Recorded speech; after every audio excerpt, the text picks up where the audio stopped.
Welcome to the National Newspaper Publishers Association's Let It Be Known, where we believe in letting the facts speak for themselves. In an era dominated by the Me Too movement, we've witnessed a surge in sexual assault allegations against high-profile individuals. Some of these claims have withstood the test of scrutiny, while others have left us grappling with uncertainty.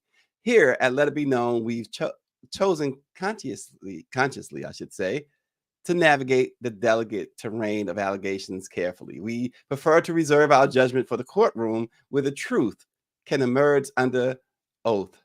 One recent example why we withheld judgment or even sensationalizing allegations of sexual assault is what just happened this week with golf legend Tiger Woods. Tiger Woods, in case you don't know, his ex-girlfriend, Erica Herman, dropped her sexual assault lawsuit against the legendary golfer, as well as an appeal to a non-disclosure agreement she had signed. In a notice filed in Florida's 4th District Court of Appeals to drop the appeal, Erica says that she was never a victim of sexual harassment or sexual abuse at the hands of Tiger Woods or any of his agents, as she had previously alleged. Herman had signed a non-disclosure agreement at the start of her relationship with Tiger in 2017, and she had sued to be released from the agreement, alleging, among other things, sexual assault. In May, a judge ruled she could not be released from the NDA, right? And she filed an appeal of that ruling. In her initial filing, the lawsuit cited the so-called Speak Out Act that allows for a person to be released from an NDA if they are a victim of sexual abuse. In her May ruling, Circuit Judge Elizabeth Metzger wrote that Erica Herman's reasoning for being released from the agreement lacked, and this is from the judge, quote, factual specificity for any claim related to sexual assault or sexual harassment. Folks, it is, as too many African-American men know, so insidious and so disgusting to falsely accuse someone of rape or sexual assault when you know well that it isn't true. Personally, I hope Tiger Woods seeks recourse in that case. And then we have the other side with Keke Palmer apparently repeatedly taking vicious beatings from her boyfriend, Darius Jackson, for 2 years. Hopefully, Keke gets peace, and hopefully this jerk gets what he deserves. But we're not talking about Tiger or Keke this morning. Today's broadcast takes an unexpected turn as we delve into a story that has shaken even our seasoned sensibilities. P. Diddy, Sean Puffy Combs, Puff Daddy, the music mogul, and the allegations surrounding his relationship with Cassie have sent shockwaves through the media landscape. The accusations range from rape and physical assault to video voyeurism, hanging people over balconies, and even blowing up the cars of rivals. It's a narrative that goes beyond sensationalism. It is a tale that demands our attention and our scrutiny. Today, we're stepping into the eye of the storm, dissecting the complexities of these startling allegations. We won't shy away from the gravity of the accusations, nor will we succumb to the allure of sensationalism. Instead, we're committed to thoroughly examining this story's facts and implications. Two esteemed guests who bring a wealth of knowledge to the table are with us to lead us through this complex discussion. That is none other than the managing editor of the Washington Informer, Misha Green, and of course, the media personality herself from Houston, Totally Randy. What's going on? Hello. Thank you for having us, Stacey. Absolutely. Let me tell y'all something. It's heavy topics, though. Y'all, let me tell y'all something who were watching. These ladies were loaded for bear this morning. I'm like, wait a minute, calm down. Look, Stacey, I don't know when we're not ready, when we're not always ready. I know. Listen, they're like Queen Latifah and Jada Pinkett. Set it off. They're ready to set it off. They're always ready to set it off. You know what? I'm always ready to protect women. I'm always ready to protect Black women first and foremost. Although I have to say, as an Alpha Kappa Alpha, we always set it off. Come on. Always setting it off, huh? I tell you, you know what, Mimi, when I come to Washington, next week? What was Denise's thing? We're gonna have some fun. Week after next, December 2nd, I believe it's the 2nd. Everybody, the 2nd. It is Saturday night. Washington Association of Black Journalists honoring a lot of amazing journalists in the field on the grind, but one of them is our amazing publisher Denise Furlock Barnes. So can y'all imagine hanging out with Mimi on a Saturday night? Oh Lord. Actually, I can imagine, and it's a good time. I was gonna say that there are people to back me up on this call that can say, we have a good time. We don't get in trouble, but we might make some good trouble all around the way. Good trouble. Make waves. I love it. Listen, Power 96 said he's ready. He got his Mad Dog 2020. He's ready. He's gonna hang out with us too. Perfect. But we also have a couple of other. Before we get into the Diddy situation, we got a couple of other things to get into. George Santos, representative from New York, is about to be expelled from the House. He says he's leaving, but today they're going to take a vote to kick him out. This guy, the House Ethics Committee found not only did he lie. I mean, who is he? Is he really George Santos? That's really. I mean, he's not the George Santos that people voted for, certainly. Who did they vote for, Mimi? This guy was crazy from jump. Well, it sounds like they voted for a liar. We can back that up pretty definitively. I mean, Stacey, you've been doing a lot of wonderful reporting on this pretty much since the beginning. I have to tell you guys, when this first dropped, I would call Stacey laughing almost as I was editing his pieces, because I could not believe the saga that has been all that's unfolded over months when it comes to George Santos. It's unbelievable. This guy served, but this is the circus that Congress has become anyway. I was just about to say that, Stacey. Between him and the Nuck If You Buck senators, it's just really, honestly, it's just really just mind-blowing to see, what has become of Congress. It's absolutely mind-blowing. Yeah, I mean, it's like now it really, really brings home the point that not only can anybody run for Congress or the Senate or whatever, but anybody can win. Right. You have that popularity. Like, it's not about what you're doing for the people. It's not even about your morals anymore. It's literally just about popularity. Yeah, and Mimi, this is a guy that really. He won first of all, nobody really knew him before he won, but he won in a district in New York that's typically Democrat. Well, so that is one of the things that I was thinking about, even as I was editing your piece yesterday about this new development with Santos, is that this is an exact example of why people need to go out and vote in their municipal elections, why they need to vote in their local elections, why they need to care about what's happening in their districts, because we have this congressional representative who swung a district simply because other people didn't really know or were ill-informed about other folks, other candidates. And so, I think that's a really good example. As Randy said, when we look at Santos, when we look at how he campaigned, when we look at the funds that he was able to get and garner and sort of the people he was able to pull on his team, obviously a good chunk of this came because he was a liar, but the other piece was because it was a popularity contest. Yes. I mean, he lied about his lies. He lied about his lies and still is continuing to do so. Right. you know, I mean, even down to being, you know, Jewish. And, oh God, and right, he said, you know, he said. The classic line that most people will remember him by is he said, "Oh wait, I didn't say I was Jewish. I said I was Jew-ish." yeah. It was mind blowing. Mind blowing. But the other thing that I really want to point out, and Stacey reported on this, is that how the other House members are particularly concerned because of the mockery that it's making about in Congress right now. Right. But I'm like, that's so funny that this is what's setting y'all off. Right. Right. I'm like, now, granted, I'm happy because, you know, ethically speaking, I agree has to go. I mean, you know, we don't the people this Santos did a huge disservice to the voters in his district, the people of his district, because they really didn't get a chance to even know who they were voting for. And one can argue that is maybe the case with a lot of politicians. We don't really know who you're working with, right? You think? For blatant lies.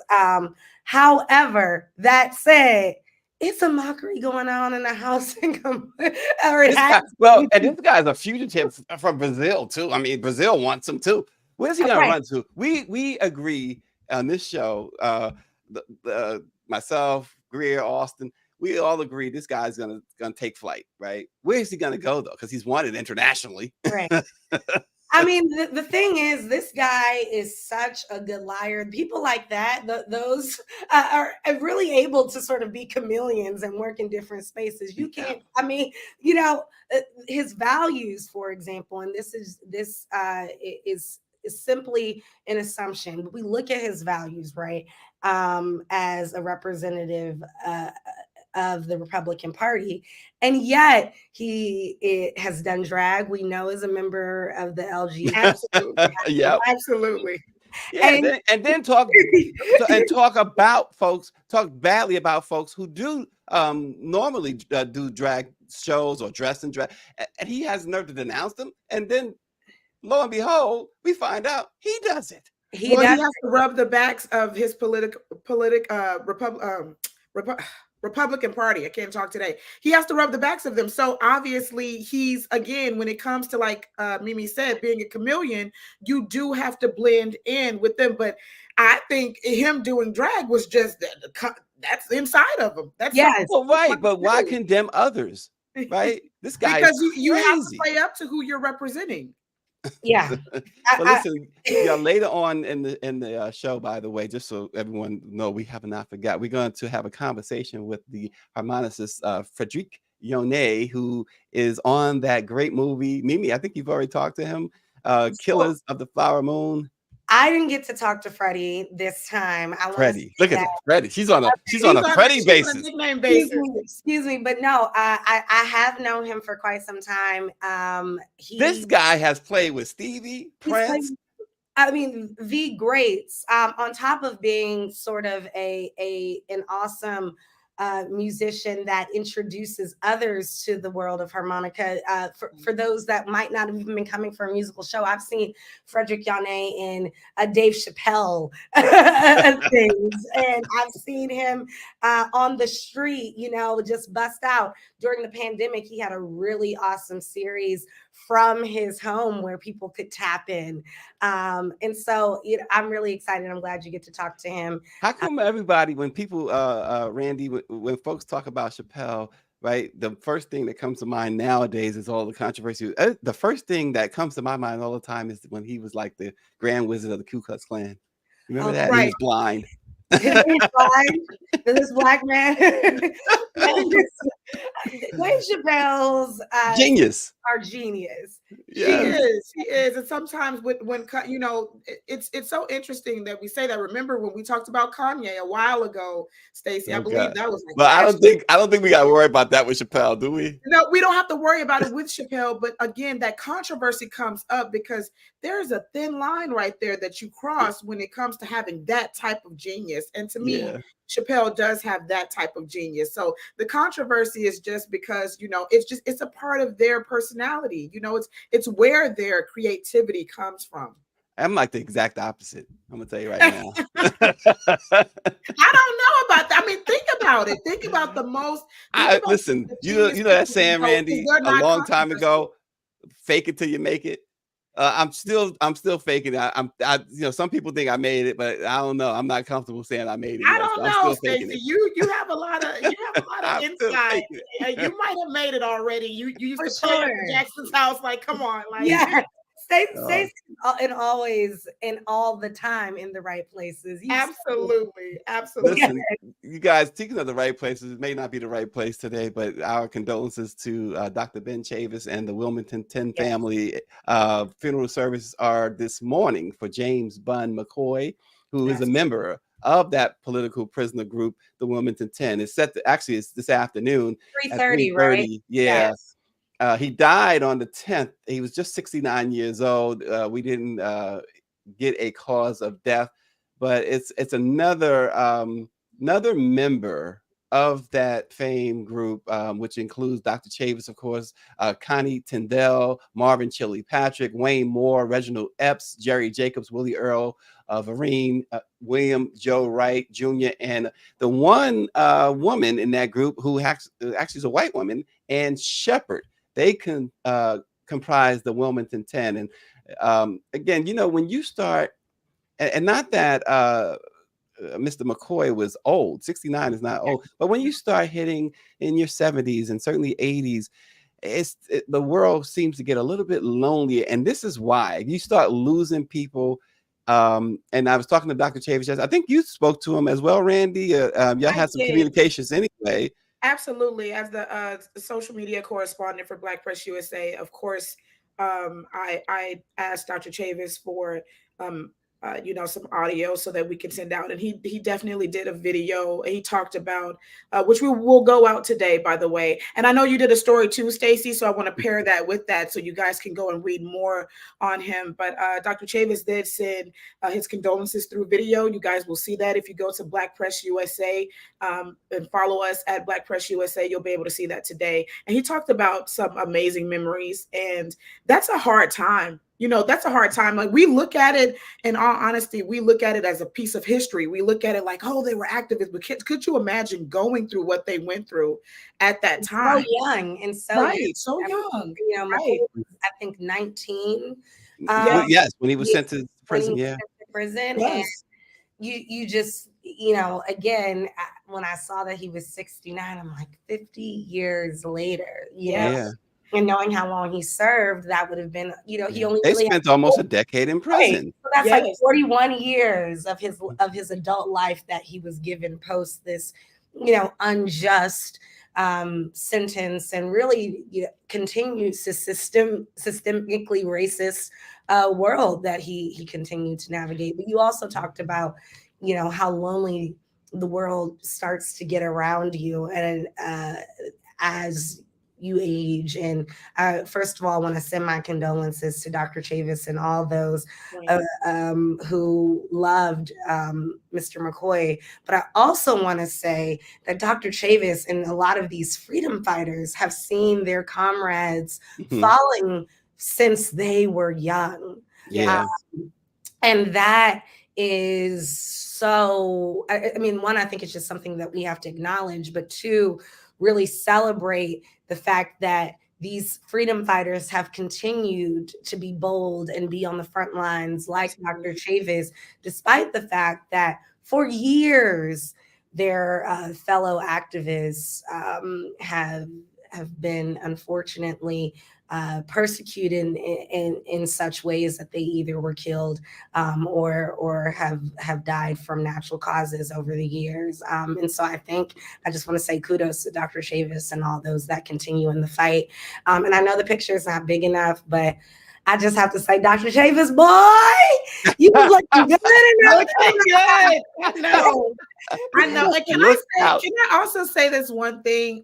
Because when I listened to when I watched Dr. Chavis put out his statement, and he sent that to me yesterday, I thought about something. Prison is not a timeout. No. And he talked about how Mr. McCoy was a great instrumentalist. He was a guitarist. Yes. And he talked about that. And I thought to myself, imagine being so young and loving something so greatly, and then you're sent to prison for a decade, and that is drained out of you, and your mental is drained out of you. And so to see Dr. Chavis and the others, come out and continue to fight, where do you pull that from when you are sent to prison? And that prison is nowhere, we talk about prison reform even to this day. So it's no place to be and to actually continue to thrive. So when you come out and you're still fighting, Dr. Chavis donated his life to civil rights, well, and he's still fighting for it. To your point, Dr. Chavis, Randy, to your point, he's in his statement, he said he was talking about Mr. McCoy. He was a master bass guitarist who would always play the right beat with the inspiring music of freedom, is what Dr. Chavis said. Absolutely. Absolutely. And imagine having that beat out of you, almost being in prison. Imagine what he went through in prison, that's very hard to come out and to continue that fight. And so I tip my hat. Like, I literally, I'm always in so much awe of seeing ones like Dr. Chavis and all of his peers that are fighting for civil rights that continue in this fight. Mimi was in awe of seeing Dr. Chavis's picture back from 1971. I mean, all of us was. Look, I have to say, certainly. There he is. But y'all look at y'all see it. Y'all see it. And our man still look good, doesn't he, Mimi? And he still looks amazing. He makes 75 look really good, babe. Look, Dr. Look Chavis out. has the swag that everybody should envy. Y'all talk about that. I don't know how I should feel about y'all talking about Dr. Chavis. Well, look, let me just say, I don't know how I should feel about it. People talk about the Denzel walk, right? The Obama walk, right? Dr. Chavis has a walk, and he's smooth with his voice. So there's the Dr. Chavis walk. There's the Dr. Chavis walk. There's the Dr. Chavis delivery. And I think, of course, it's because of his passion and his dedication that he has had the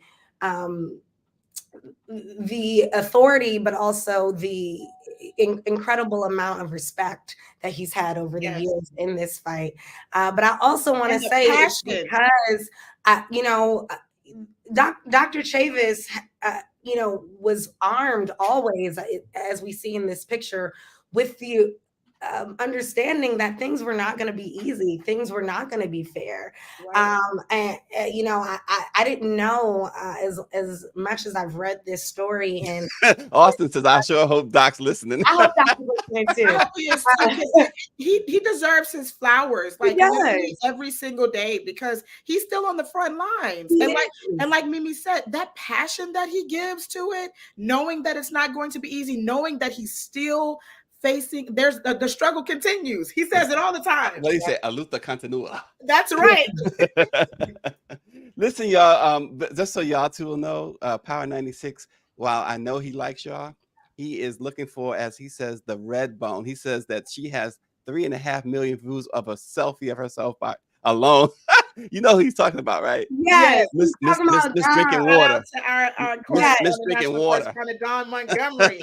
So somebody must follow her on yeah, exactly. Tell them to stop stalking Dawn. That's exactly what the case is.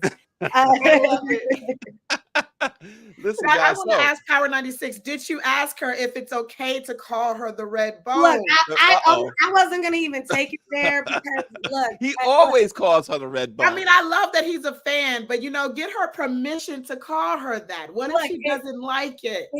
He doesn't care. Well, I can tell you right now, he's got his Obama flip phone going right now, right? He got the welfare cheese that he's proud of. And he's chewing on that with some crackers, Ritz maybe, or that saltines or whatever he's doing. And he's preparing to watch some HBCU football this weekend. Stacey, that does not sound like a compliment. I'm like, it is a compliment. He'll tell you it's a compliment. He got about $1.5 million stashed under his mattress because he won't go to the bank. I mean, we know about Power 96. Well, here's a real compliment, Power 96. Thank you for Dr. Chavis is watching. Hi, Doc. We love you so much. Thank you.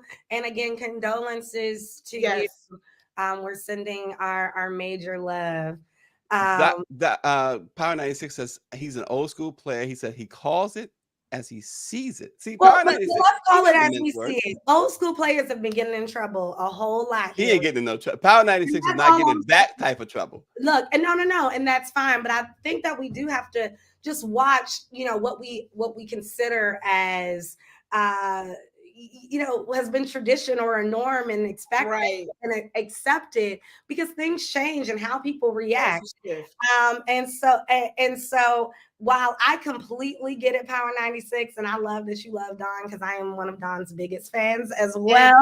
And I hope you love me and Randy too, because we showing up and trying to give you a good show as well. Oh God. But this has just totally gone the other way. I also but I think that it we're looking at these conversations like Diddy, and I think that I'm not comparing you to Diddy, Power 96. I think that what we need to do is acknowledge that things that may have just sort of been able to slide by or were absolutely. Some people will call out these days. That's all I am saying. There's a shift, and that's all we're saying, that there's a shift in our environment, and it's we have to shift along with it. And so that's why I said she might love you calling her that, but as her fan, get her permission. Because what if that could be Power 96 is not getting any permission. Well, he is not doing that. And that's fine, but I think to the point, let's call it as we're talking about it, because we're here today and now we're here. So the fact of the matter is that right now Redbone is not necessarily a or a compliment. People are offended by it, no matter. Chris said y'all mess with my girl money. She said cut it out. I don't think anybody can mess with that bag that Dawn is in, baby. Before we Dawn move has on, a deep bag. Yeah, she does.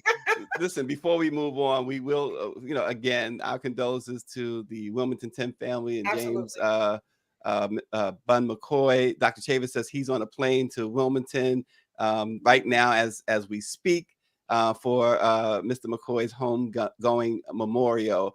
Doc, safe travels. And again, we are all thinking about you and that vast civil rights family that you have.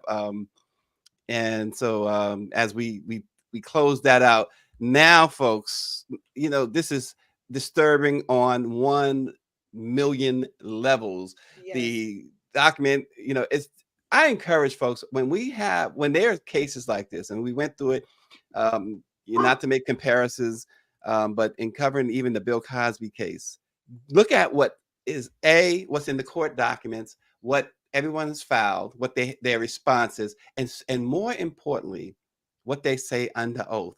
And I say that to say also that when you file a court document and a deposition is under oath. So with that in mind, as Power 96 says that Johnny Cochran is not here to defend either him or Diddy right now, Diddy needs Johnny Cochran to the 10th power, because the producer and music mogul, who has been one of the most famous names in hip hop for decades, perhaps one of the most, he is one of the most famous names in the history of hip hop. Well, he was sued yesterday by Cassie, as you guys know by now. And the suit, what is written in a deposition taken of Cassie is no less than, to say that is shocking is an understatement. We're talking about not just physical abuse, sexual assault, but even hiring people to sexually assault her on a regular basis. We're talking about one aspect has been confirmed by another party involved, which is ordering that Kid Cudi, when he started dating Cassie, to have his car blown up, literally, like he's like Michael Corleone from The Godfather, and it was blown up. And Cudi, in a statement to the New York Times yesterday, confirmed that yes, that did happen. Mimi, Randy, I know that y'all been loaded for bear on this conversation, so whoever wants to kick it off, go ahead and, as y'all said, set it off. I'll give it to Mimi first. Oh, why? I was just about to say I'm giving it to Randy. First of all, I want to say this because I love Shanae Brown. How are you? Not more than Stacey Brown, of course. Let me not try to up him this morning. But Shanae just said he should be careful with the female labels, and that's exactly what I was saying before. That's all I was talking about, because that it continues to get folks in trouble when we try to label anyone, male or female. I've been seeing it's particularly on the internet. That said, whoo. She went down south on us. Woo, child. Woo, child. Yes. So first of all, I want to say kudos to Cassie for coming out and expressing something that she clearly has been holding on to for years. Per conversations we had offline, this is not new. She had filed charges against Diddy in 2018, I believe. And the allegations just like almost, per your point, Stacey, it's almost mob-like. It does not seem like that of the mogul and celebrated star that Sean Diddy Combs is, at least to take it to that point, such as blowing up cars, human trafficking, and sexual harassment.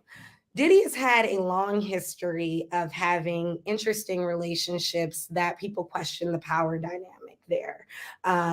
One, Diddy and Cassie are 17 years apart, and we know that not in all cases, but sometimes when there is a major age gap like that, there can be questions about power. But then, and grooming in the case of Diddy and Cassie. But then we also add the piece about the fact that Diddy was a star already. He was already a mogul at the time of them dating. And so I just want to start, before we even get into the nitty gritty of it, of giving kudos to Cassie and saying that Diddy has a long history of this. And so I'm not denying it. I'm not denying it. So before we throw it to you, Randy, just a couple of quick things on it too.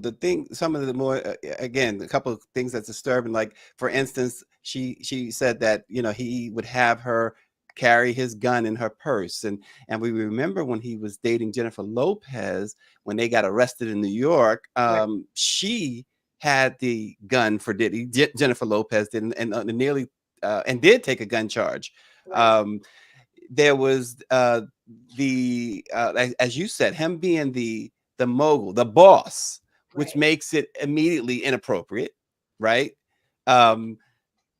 But this idea of hanging someone over the balcony, you remember the 5 Heartbeats, right?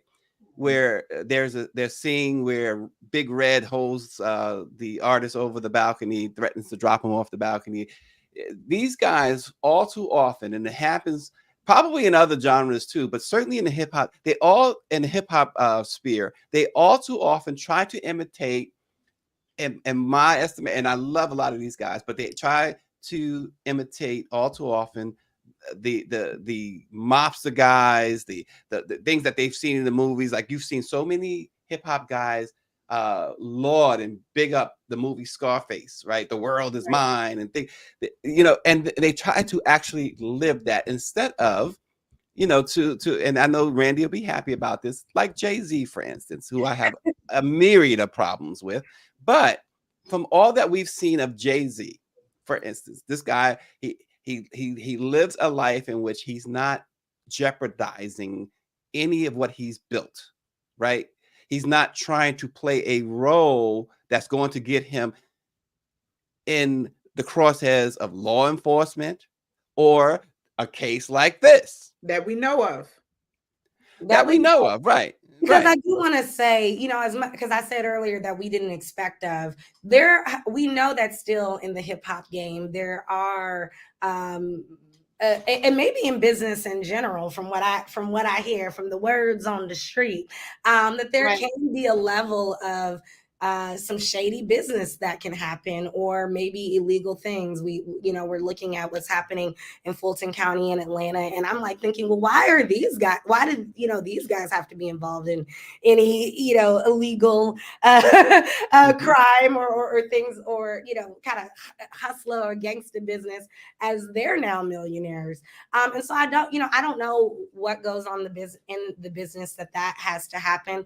But for whatever reason, throughout decades at this point of Diddy's career, he's felt like he's had to keep that bad boy persona that includes staying armed, that includes, ensuring that people know not to mess with him, even as he's, his new name is Love, right? But even as he's, how many people get texts from Diddy? I get texts from Diddy all the time with that love stuff. Sir, hold on, you get texts from Diddy? Oh, every day almost. He's sending like this start your day this way type thing, and it's always love. He's always love, everything love. Well, are you subscribed to his, his fan base text messages? You need to tell us everything. You must know more than you give us. No, I don't. You have to know more than but yeah, I mean, it's every day. It's like, oh, the stars are bright for you, and this and that, and blah blah blah. And remember, it's all love. This is every day. It's all I try to block it. This is why we said that you've made it, Stacey, because you get text messages from Diddy. Well, we need Diddy on the program, but I would be if you received one this morning. I'm highly surprised, because if I was Diddy or any part of his team, all of his phones would be null and void. You don't know who's recording. Probably not looking. Recording. He's probably not listening to anyone. That's why he's in the trouble he's in. But Randy, though, let's talk about it though, because now isn't he dating the young girl? They call her Young Miami. Well, according to Young Miami and Diddy, according to Carisha Please, this is something that's documented. They go together real bad. I do want to start by saying everything, so that no one can say, that I am making a statement. Everything that we are saying, please put allegedly in front. I want to put that out there first, so I don't have to say allegedly again.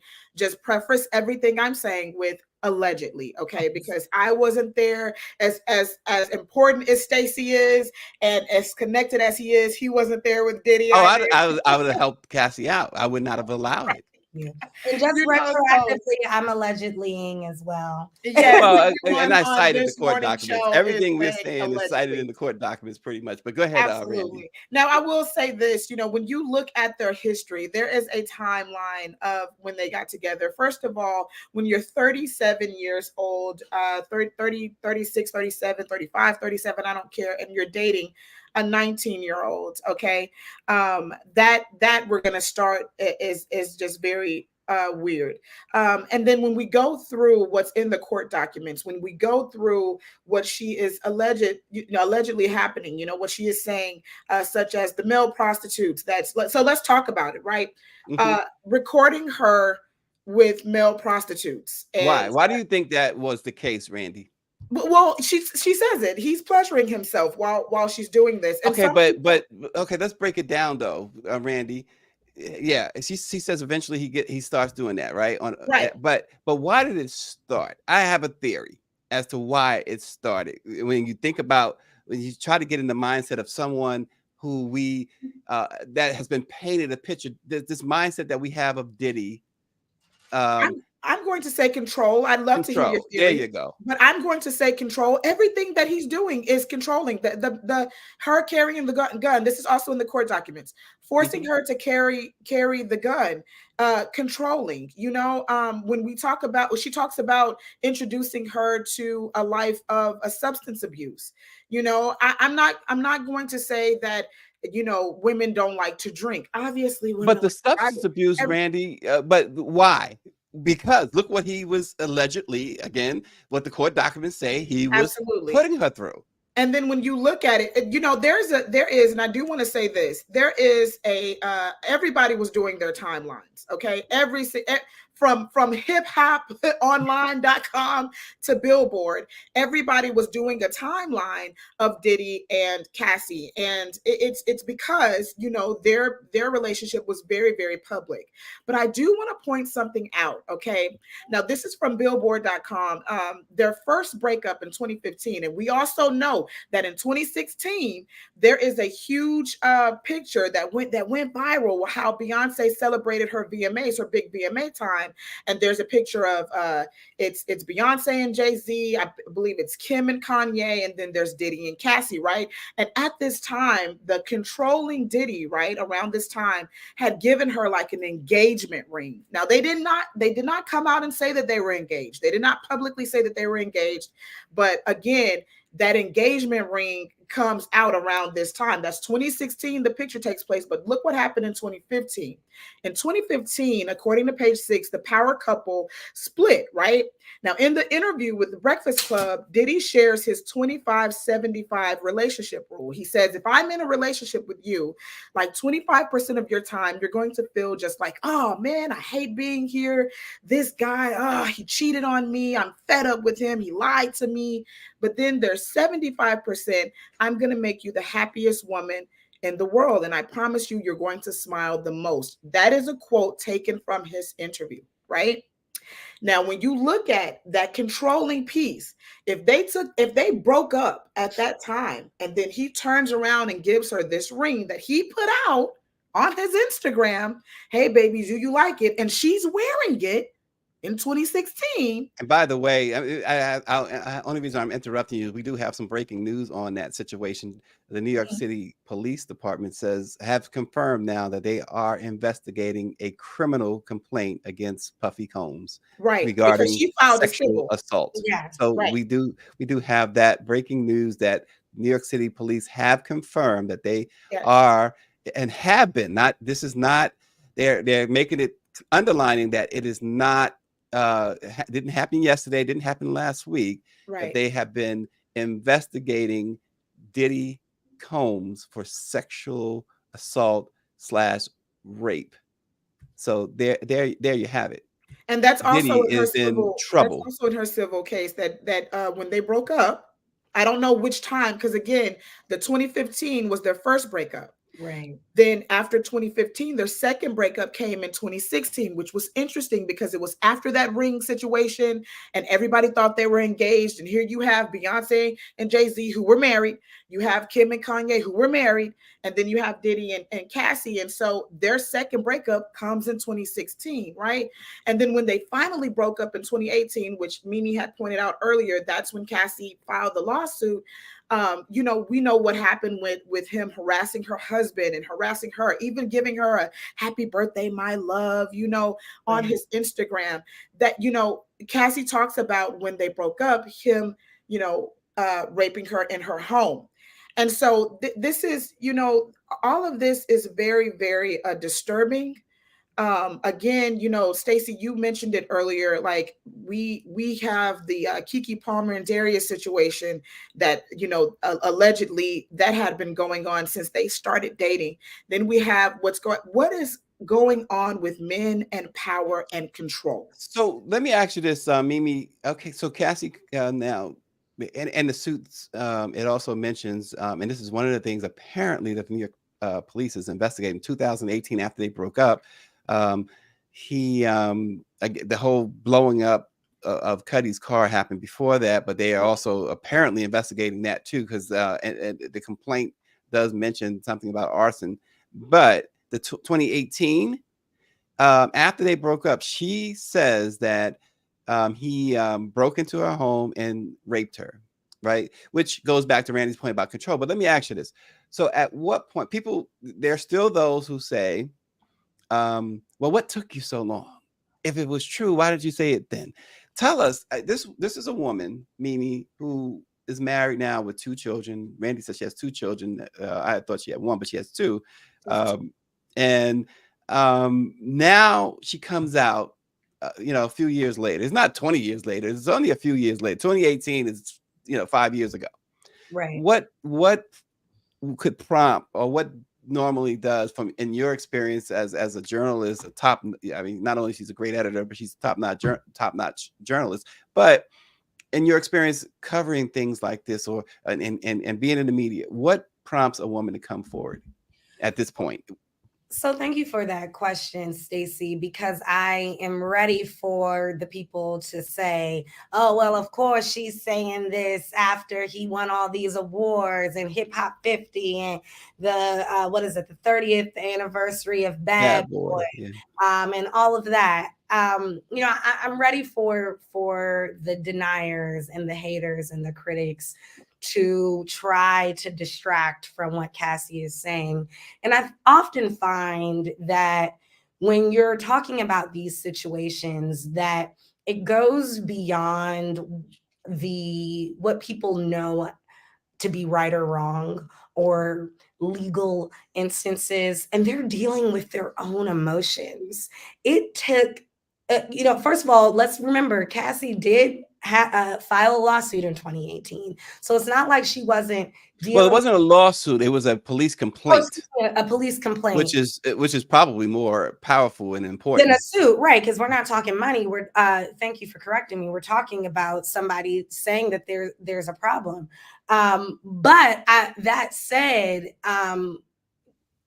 I think that it took years. I mean, they had a very long relationship, and it took years for Cassie to understand what's happening. She's 37, the age I believe Diddy was when they started dating. And so we know the maturity that happens in that time from 19 to 37, and the things that she's realizing, the things that she understands about adulthood, and the things that she might be understanding about what happened to her. On top of the fact that with all of the power dynamics and challenges that were allegedly a part of their relationship, we can't say or deny that there wasn't some level of love there. And so she also had to like deal with the breakup. She had to deal with, I am no longer with this man, deal with the change of her lifestyle and where she had access to being Diddy's plus one as opposed to Cassie. It's me and you know, remind me of the other tunes that she hit back in the day. You know, I think that at the time, people who, as much as they love her, people felt that a lot of her weight came from, which is completely unfair, but her relationship with Diddy. And so can I ask a question? Mimi, I didn't mean to interrupt, but I would like to ask a question for those who say, what took her so long? There are a plethora amount of human beings out here that have trauma in their past life that they haven't even reached out to a therapist about right now. Right. Well, Randy, even Shanae is writing in. She says that there's no time limit on a person revealing their trauma. We always lump in the legal time limits, but we have to respect her building up the strength to tell the truth about their relationship and the abuse. And Shanae or even knowing that it was problematic, because I think about how young she was and not even acknowledging that some of these things were wrong, you know? Yes. So, and shout out to Shanae, because that's exactly what I was saying. Like when you ask that question, for the people out there who ask that question, think about your own trauma if you've experienced it. Think about things that you haven't handled in your life. You know, we especially in the Black community, let's just be honest, you know, mental health is still kind of taboo around our community. You know, we are just now exploring it. We are just now exploring how to handle our trauma. Number one. That's number one. Let's set that aside. Also, the word that we're not saying, the quiet word we're not saying loudly, intimidation. In 2022, Diddy receives a BET Lifetime Award. And who does he thank? He thanks Cassie for holding him down during what? Those dark times. Okay. He thanks her. So that type of intimidation that he's been. And what was so dark about him from his point of view, right? Well, what the audience thought it had to do with the loss of Kim Porter. But now we know what was in there. It was loaded. You know, again, allegedly, there were rumors back then about, you know, his situation with Kim too. So this is not, again, it's not necessarily caught off guard by these allegations. Power 96 says this though, and I hear what he's saying, and I'm gonna lift it up. Listen to his whole comment though. He says, now what about the extortion from the women? He says, and no, I am not defending Diddy. Now, he might be referring to, you remember in the opening, I talked about Tiger Woods' girlfriend. Right. And what happened there, right? When you have so this is what makes it more difficult, right? When you have women like that, Tiger Woods' girlfriend or ex-girlfriend, who holler sexual assault when they can't get their way. Isn't it how damaging? You guys can speak to it, of course, better, but how damaging is that when you have someone who has to come back and admit they lied My or answer get is caught out lying? My answer is really quick. Number one, thank you, Power 96, for saying that, because that's always in the back of people's head. But I'm gonna make this quick answer. When I can't think of her name right now, but when old girl from Alabama, when she did that false kidnapping report, the thing that I said is that I hope I will never take it lightly when someone is kidnapped. I will never not share when someone is kidnapped to find that person because one person lied. I don't care if a million people lie. If a person is kidnapped, I'm always going to share it. If we're looking for a person, I'm always going to share it. So what I would say to that, Power 96, is every person is different and every person is an individual. And I'm not putting Tiger Woods' ex-girlfriend on Cassie's incident, because Cassie is an individual, and she deserves for her case to be taken as an individual, because what's allegedly put in those court documents is very, very disturbing, and it's not. And it's important. It is important to note that Benjamin Brafman, and I'm surprised he's still around. He in a statement said that they vehemently, however you say that word, Mimi, denies these offensive and outrageous allegations and accused Cassie of being persistent and demanding more. Now, there's two reports here, right? Conflicting reports. One says that and Power 96 references that she wanted 30 million for Diddy, tried to extort him for 30 million for the last 6 months. But another report suggests that Diddy offered her 30 million to make this go away, and she not said 30. no. He did offer her 8 figures. It wasn't 30 though. It wasn't Well, 30. Unless you know the figure, Randy, I'm not trying to correct you, but the figure from what I see in the lawsuit is hidden. We don't know. We do know it's 8 figures, but here there's two reports that I saw. One that he's referencing, which Ben Brafman claims that Cassie was demanding $30 million, and another report says that Diddy was actually offering her $30 million, and she was the one who said no. But that's interesting, because if she said no, then why is it 30 million now? That just really doesn't make sense. Well, the point is that there's a $30 million figure, whether she asked for it or he offered it, is out there. And I, and you guys again speak to it. If she said no to a $30 million settlement, then it must tell us something, right? Well, it certainly gives us a hint into where Cassie is emotionally and what she's attempting to do, which is get some level of justice, some level of fair trial. It's not about money, in other words, right? It's not about money. And I think that we at least need to pay attention to this. As Randy said, none of us were there.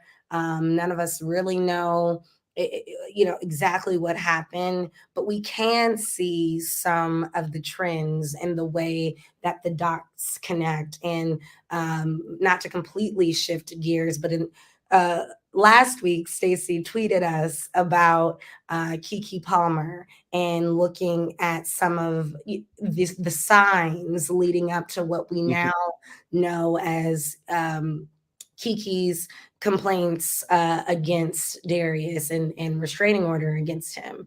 And we also, I hope Usher reached out to her, but go ahead, Mimi. Well, look, Usher and Keke are good. We know. What I mean though is that, could you imagine, Mimi, what happened the next time, based on if everything she said is true? And I have no reason to doubt Keke Palmer, because again, Keke also has video and photos to back up her story. Right. But if all that is true, can you imagine this guy, this jerk, tweets out when she's with Usher, "Oh, but you a mom though."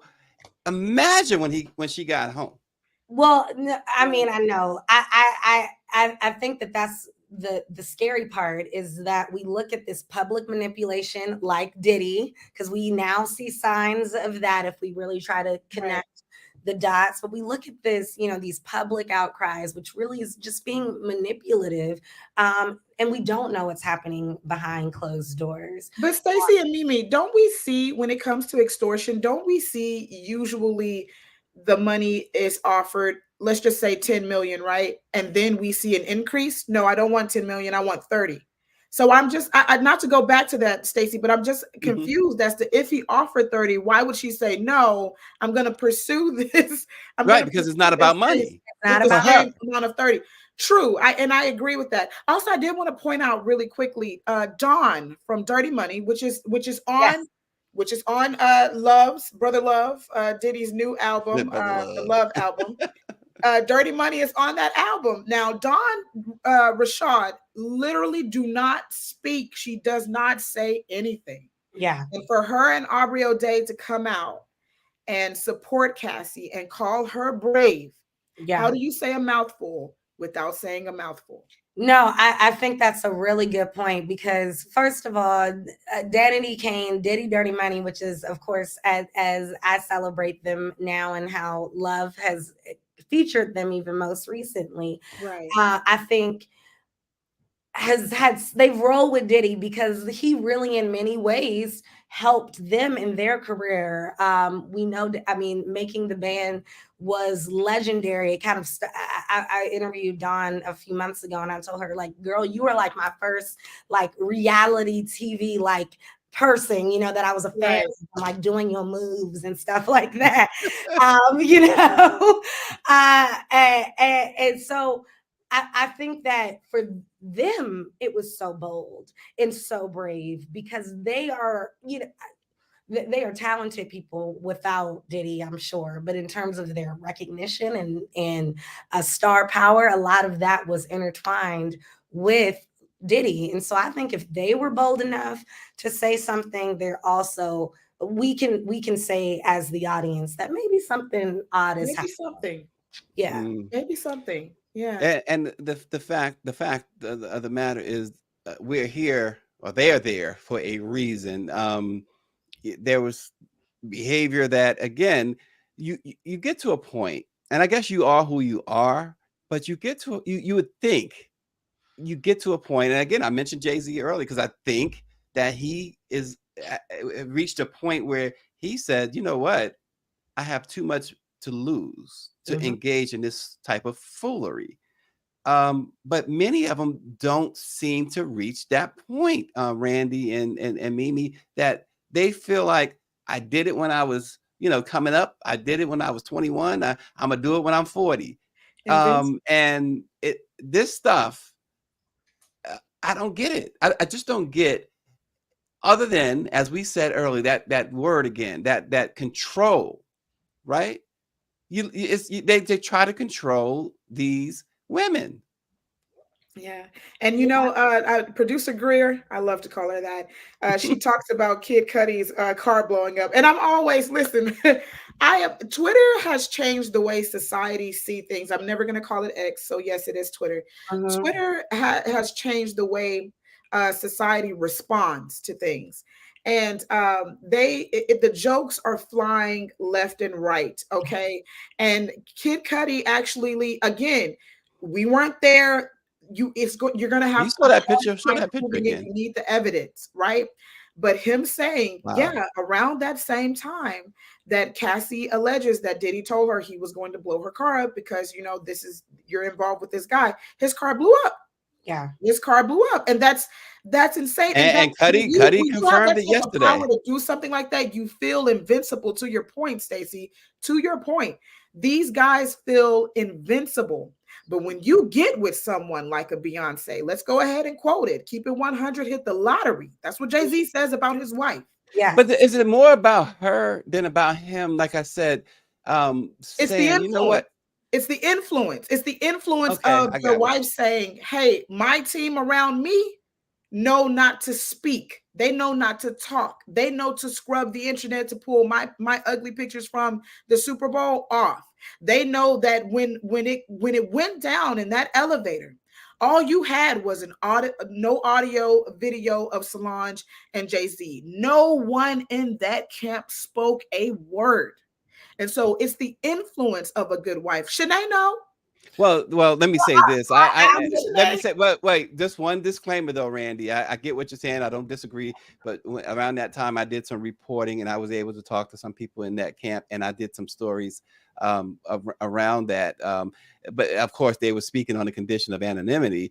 But right. I was able to, and I'm sure I wasn't the only reporter at the time, was able to pull some things out of there that actually happened that many didn't know. We had a couple of really at the time the publication I was writing it for had we were able to get a couple of really amazing exclusives, and in fact one of the publicists, I don't remember which one, I have to go back and look, whether it was Jay-Z's publicist, Solange's publicist, or Beyonce's publicist, did pretty much confirm by saying, look, this is a personal matter. You guys should stop, leave us alone. And whoever you're talking to, what she said was, whoever you are talking to, once we find out, they will be dismissed. So we were able to infiltrate that web there, but right. I was confirming, but you guys confirmed what they probably put in their albums. No, we were able to do. I was able to do some reporting to find out some things over there at the Met that that they didn't want out. And it's not tooting my horn. I'm just saying that there are leaks, but I get what you're saying, that they do have such a closed a circle there that it's mission impossible to infiltrate it.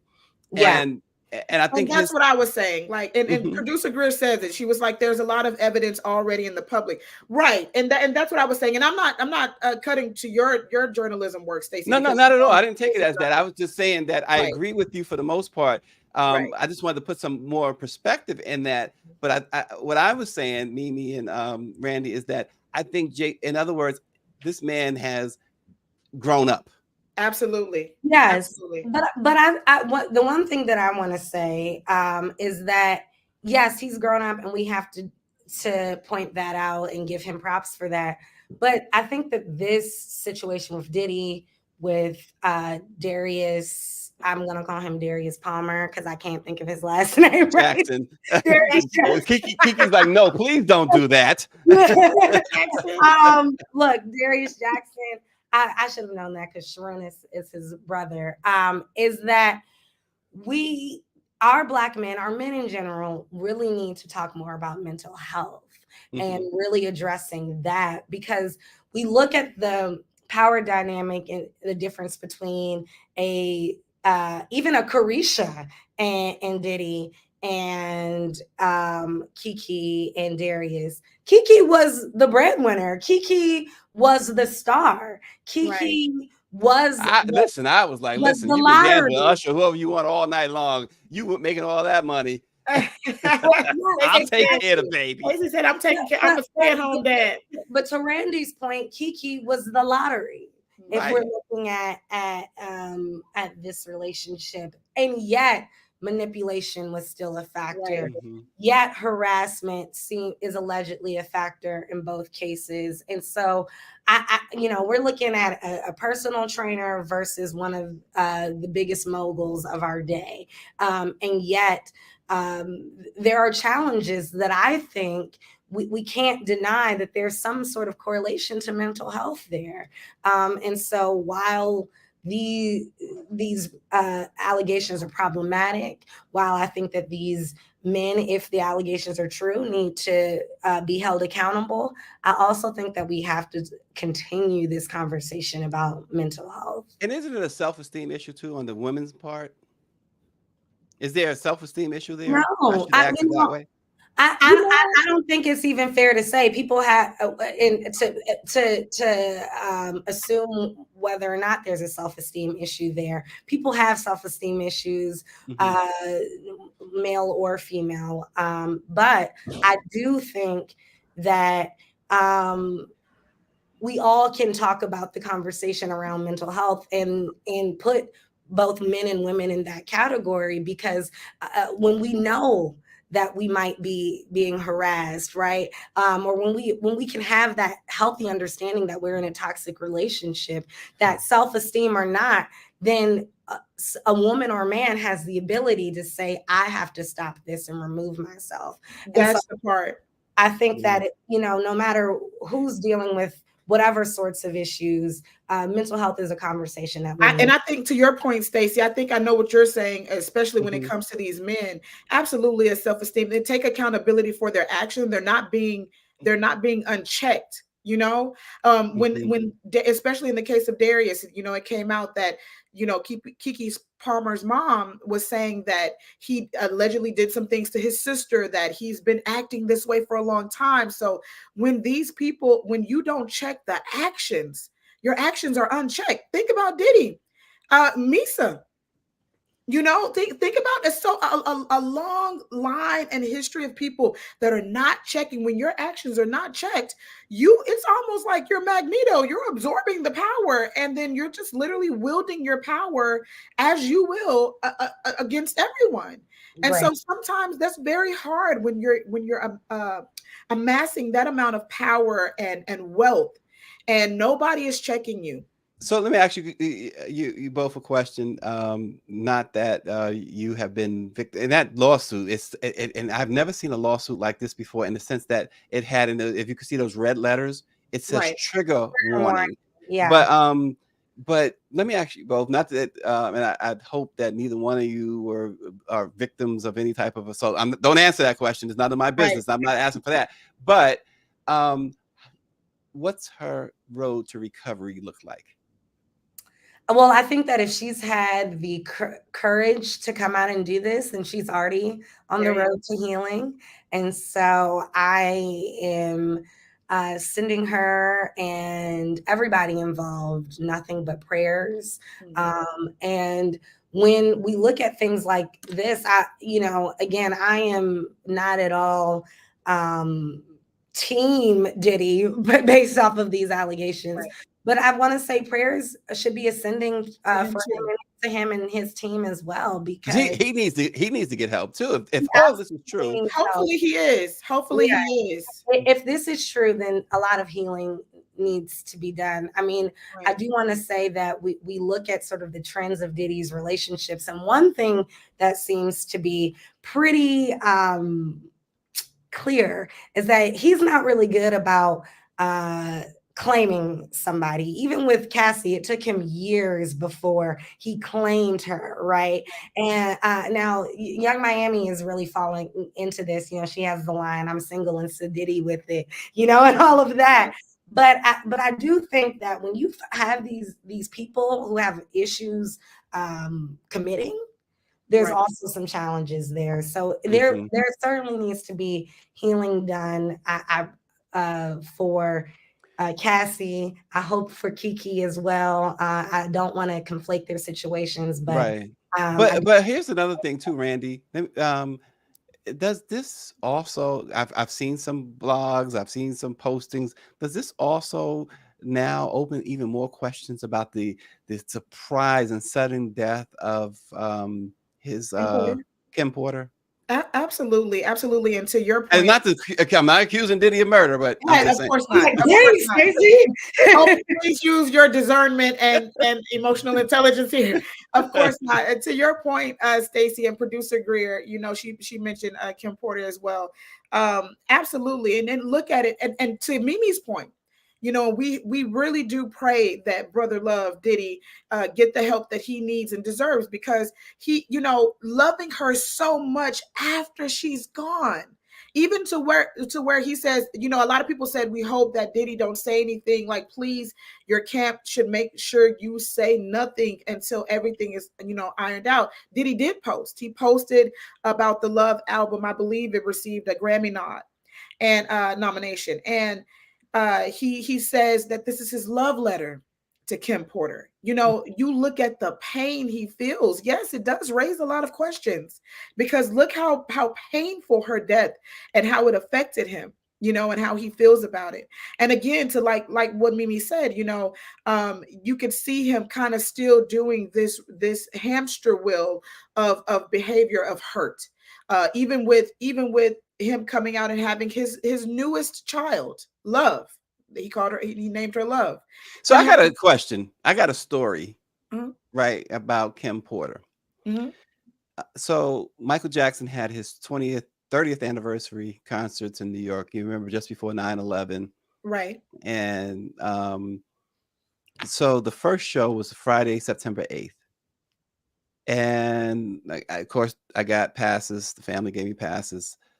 But then I got a call from one of the brothers, one of Michael's brothers, asking me to, would I share my pass with Kim Porter? And my thing was, first of all, I didn't know Kim Porter at all. I'd heard about her, and I only heard about her through the Jacksons and folks connected with the Jacksons. And there were some things going on there in California with her and Diddy at that time that seemed to need law enforcement intervention, from what I was told. Right. Won't go into I won't go that deep into what I was told happened, but I did see her. She came over to the Jackson's home at Havenhurst, and everything that I'd heard, well, she appeared to be wearing it, right? Mm-hmm. And that was the first time I met her in person under those that duress, right? Right. So anyway, fast forward to the 2001, the shows, and so one of the brothers called. Now I had already had planned to bring a date, and I didn't know Kim like that at all. And I'm like, well, that's Puffy's girl, I'm sure you guys can make provisions. They said, well, expect a call from Kim Porter. And I'm like, okay, well, I'm going with who I'm going, because quite frankly, I ain't gonna score with Kim Porter. I'm gonna score with this date that who was Sinead Brown. No, right. But throughout the show, not throughout, but an hour into the show, both Diddy and Kim Porter were blowing my phone up. Wow. And and my date was like, well, who is this? Who is that? Not that from a jealousy standpoint, but from a curiosity standpoint, it was like, well, who is that keeps calling you like this? Don't they know you at a show? I'm like, that's the problem. This person got to know I'm in here in the garden, right. And at this show. And I'm telling you, Mimi and Randy, it was no less than 35 calls, probably 20 from her and 15 from Diddy, and the voicemails were packed with, hey, Kim is at the garden, where you at, or whatever. I'm like, I never agreed that she would be, I would have to use my second pass for her. Right. And I just found it weird that this was happening. And of course, maybe that's why I can't. Diddy doesn't answer my calls today. I don't know, but I mean, it could be, Stacey. It could, right? It could have something to do with it. But I just found it, especially given that time, and I also, in talking about all of this, sometimes third hand we tend to take a little blame too, right? But I also wonder, did that not set something off between them two? Not the only thing, but something else to help set off what was going on with them. You get what I'm saying? Yeah, you never know. I mean, I don't want to speculate too much, because he has been gone for now 5 years. I mean, at first I was even going to say, oh, it was Kim right before the pandemic, because her, was it COVID and we just didn't know it then? We just didn't know. It was 2 years before 2020, so I don't think so. But I do want to just say that what we can say about their relationship, or at least what we've seen since, is that Diddy has done a lot of work to show how he wants to celebrate her legacy. Yes. And whether that is from feeling bad because of how he did her years ago, or because that love was always there, and maybe all of these other people after were trying to meet what the standards that sort of Kim set. in his eyes. We'll never know. It's all speculation, but we do know it seems like there was some real love there that he's been coping with since. I think he and said recognizing that he blew it, right? I'm recognizing he blew it. Oh gosh. What do you say, Randy? I think Diddy said love of his life. Yeah. Love of his life. He called her the love of his life when she passed. Yeah. And, well, mother I'm sorry, of his go ahead. kids. Yeah, well, and that's a lot to be said too. Like we just Mimi and I was saying, maybe recognizing that he blew it, and people say, oh, you get another chance at real. You get one chance, Diddy. And he had, and I think that's how he feels. I do love that his real love. I know we're wrapping up, but I have to say it. I love that his real love was a chocolate girl. I know that's right. Shout out to all the chocolate women out there. Yes. That's right. I love that. Well, and so listen, and we do have to start wrapping, but Greer brings out another point. So right, if that's his real love, and there's probably little doubt that Kim was his real love, right? To him anyway. Yes. But then you got Cassie and others standing in her shadow. Right? Well, that's what I was saying. It might be that folks could not really meet the standards or whatever Kim had set in their relationship, or maybe it was just his feelings. Again, all this is speculation. We don't know what was happening. To me, the thing that is fact is that it all roots back to mental health.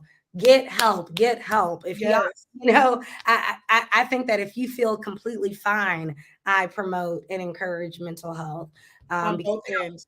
On any end, no matter who you are, what you look like, what you've experienced. It's so important to prioritize our health in all ways. And trauma for the kids too. Like we forget that, this is publicly out there, and his children are, outside of the baby that was just born a year or two ago. The girls are 16. And then Chance, his other girl, I think she's 15. So all of these kids are old enough to see what is going on with their dad. We don't want this cycle to continue. That's why I'm so. And that looks like a beautiful family right there. Yeah, beautiful. Yeah. Beautiful. I love him. I love to see him with his children, but I love that Mimi said that Diddy too deserves to get help. Like, go and get the help that you need. Go and truly, and y'all, please stop lying to your therapist. Yeah, stop lying to the therapist. That's the way to wrap. Listen, folks, we promised you Frédéric Yonnet. We will have him on Monday. This conversation really was one that needed to be had. So we will have Frédéric Yonnet. He played with Stevie Wonder. He played with Prince, and now he's featured on Flowers, the new movie, Killers of the Flower Moon. But to sum it all up, folks, if you or a loved one is experiencing any type of domestic violence, there is a hotline. You can text 88788, or you can call 1-800-799-7233. Help is available. The National Domestic Hotline. Again, 800-799-7233, or you can text 88788. All the best to Cassie. And as you said, you both said, we hope that if all of this is the case, Diddy, we hope that you do get some needed therapy, and everybody comes out of this for the better, somehow for the better. We wish you all the best. Thanks for watching Let It Be Known. Thank you, Mimi. Thank you, Randy. And thank you all. And Power 96, we love you, man. We ain't hating on you. Yeah, that's right. You're a part of the show. He said he made his therapy, so everybody else should seek therapy. And that's where we'll leave it. We'll see you on Monday with Frédéric Yonnet. Take care.